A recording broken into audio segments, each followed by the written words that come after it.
Suite, bonjour Cyril Lacarrière. Bonjour François, bonjour à toutes, bonjour à tous. Le journal des médias, qu'avez-vous à nous proposer ce matin, Cyril? Encore du foot, des séries françaises saluées par la presse américaine, encore de la bagarre entre Quotidien et Valeurs Actuelles, Daphné Burki qui se remet aux médias et la fin d'une émission vieille de 18 ans. Alors, il n'y a pas un seul jour, Cyril, sans qu'on ne parle de foot, tant mieux, pour ceux qui aiment ça, comme moi.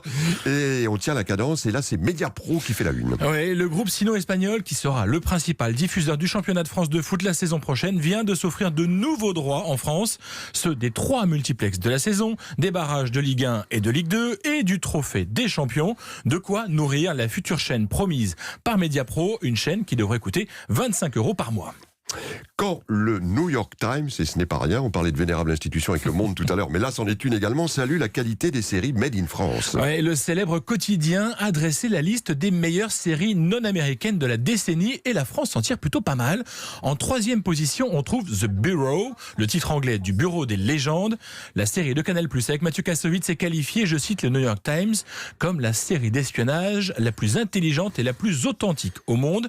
Si vous êtes fan comme moi, vous pouvez déjà noter que la 5e saison arrivera sur Canal+ au mois de mars prochain. On l'attend déjà. Autre série française distinguée, Les Revenants, toujours de Canal+, en 23e position, et 2 mini-séries d'Arte, 3 fois Manon et Manon 20 ans. Enfin, la fiction française obtient également une mention honorable.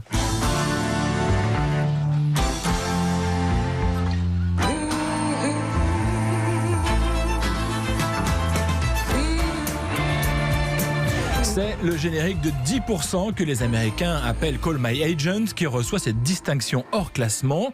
10% qui aura bientôt sa 4e saison. Le tournage réunit encore une pléiade de stars. Muriel Robin, Charlotte Gainsbourg, Sandrine Kiberlin et même le basketteur Tony Parker vient d'en faire une apparition. Enfin, pour être complet sur ce classement du New York Times, si la France réussit à placer 3 créations originales, nous sommes encore loin du succès des séries anglaises. Elles sont 12 à figurer dans ce top 30 du quotidien new-yorkais. Alors Cyril, on se souvient qu'il y a quelques semaines, l'hebdomadaire Valeurs Actuelles et l'émission Quotidien s'étaient écharpés, on va dire, ça, ouais, on peut le dire comme ça. Ben voilà que c'est reparti pour un second round. Hein. Ouais, alors pour celles et ceux qui n'auraient pas suivi, je fais un rapide récap de la situation. Valeurs Actuelles a consacré le mois dernier un dossier de 12 pages à Quotidien pour dénoncer les méthodes de l'émission et écrit le magazine Rétablir certains faits. Le moins qu'on puisse dire, c'est que ça ne plaît pas à Yann Barthès et son équipe qui répondent depuis leur plateau, mais aussi sur les réseaux sociaux où ils mettent en libre accès l'intégralité du numéro de Valeurs Actuelles. Alors du coup, Valeurs Actuelles annonce un dépôt de plainte et on pense que la page est tournée. Que nenni, François, que nenni. À en croire un article publié hier sur le site de Valeurs Actuelles, Yann Barthès aurait personnellement écrit aux avocats de l'hebdomadaire pour faire valoir sa version des faits et proposer de régler l'affaire à l'amiable, concernant la plainte en tout cas, à savoir 5 000 € versés à une association.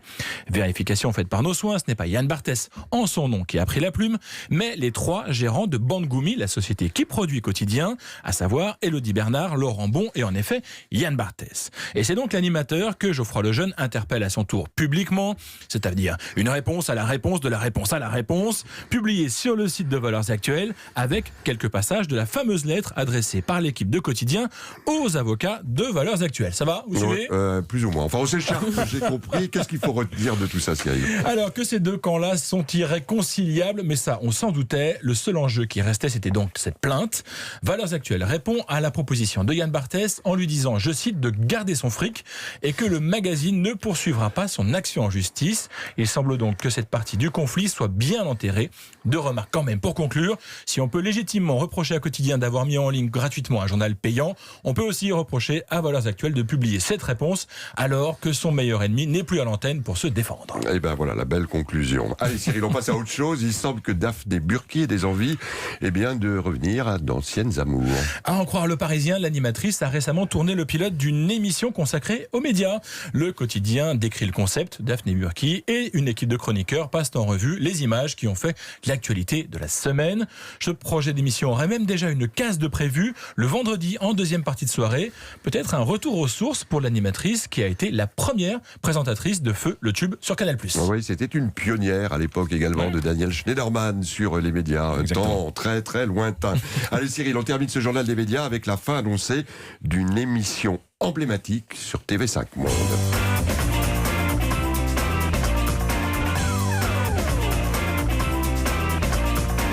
générique d'acoustique, un générique que vous n'entendrez bientôt plus. L'émission musicale de TV5 Monde s'arrête après 18 ans d'antenne et 730 numéros, ce qui en faisait une des plus anciennes émissions de musique de la télé française. Les amateurs pourront quand même en profiter jusqu'à fin février. Sébastien Follin, qui présente Acoustique depuis 14 ans, a déjà enregistré les derniers numéros de l'émission hebdomadaire de TV5 Monde. Ah, ce générique, hein, on ne l'oublie pas. Il nous a marqué. Merci beaucoup, Cyril Lacarrière. On se retrouve évidemment demain. Absolument demain.